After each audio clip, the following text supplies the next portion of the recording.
ఎన్నికలకు ముందే నిధులన్నీ డ్రా చేసిండ్రు, రాష్ట్రాన్ని దివాలా తీయించిండ్రు. బీఆర్ఎస్ పై బట్టి ఫైర్. ఆర్థిక ఇబ్బందులున్న ఉద్యోగులకు 1వ తేదీనే జీతాలు ఇచ్చినాం, 6 గ్యారంటీలను ఖచ్చితంగా అమలు చేస్తాం, మండలానికో ఇంటర్నేషనల్ స్కూల్ ఏర్పాటు చేస్తామని చెప్పి బట్టి విక్రమార్క డిప్యూటీ ముఖ్యమంత్రి గారు, డిప్యూటీ సీఎం గారు చెప్తున్నటువంటి మాట. ఎన్నికలకు ముందే కేసీఆర్ నిధులన్నీ కాల్ చేసినట, ఏం లేకుండా మొత్తం గీకిండు. నేను మొదటి నుంచి మొత్తుకుంటున్నా అదేగా, ఎత్తుకొని పోతుంటే మొత్తం ఫుట్బాల్ బుడ్డి తేలింది. అయినప్పటికీ రాష్ట్రాన్ని గాడిలో పెడతాం.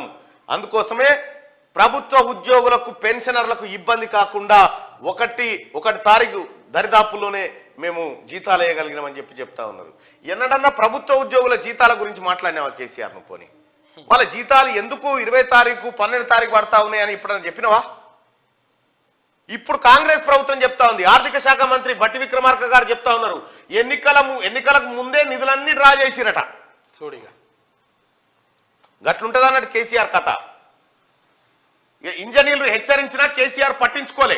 ఆంధ్ర కాంట్రాక్టర్ల జేబులు నింపడానికే ప్రాణహిత చెవెళ్ల లిఫ్ట్ స్కీమ్ ను కాళేశ్వరం పేరుతో కేసీఆర్ రీడిజైన్ చేశారని తెలంగాణ ఇంజనీర్స్ ఫోరం విమర్శించింది. ఈయన కుండా ఇంజనీర్ అంటారు, ఈయన కుండా ఇంజనీర్ అంటారు.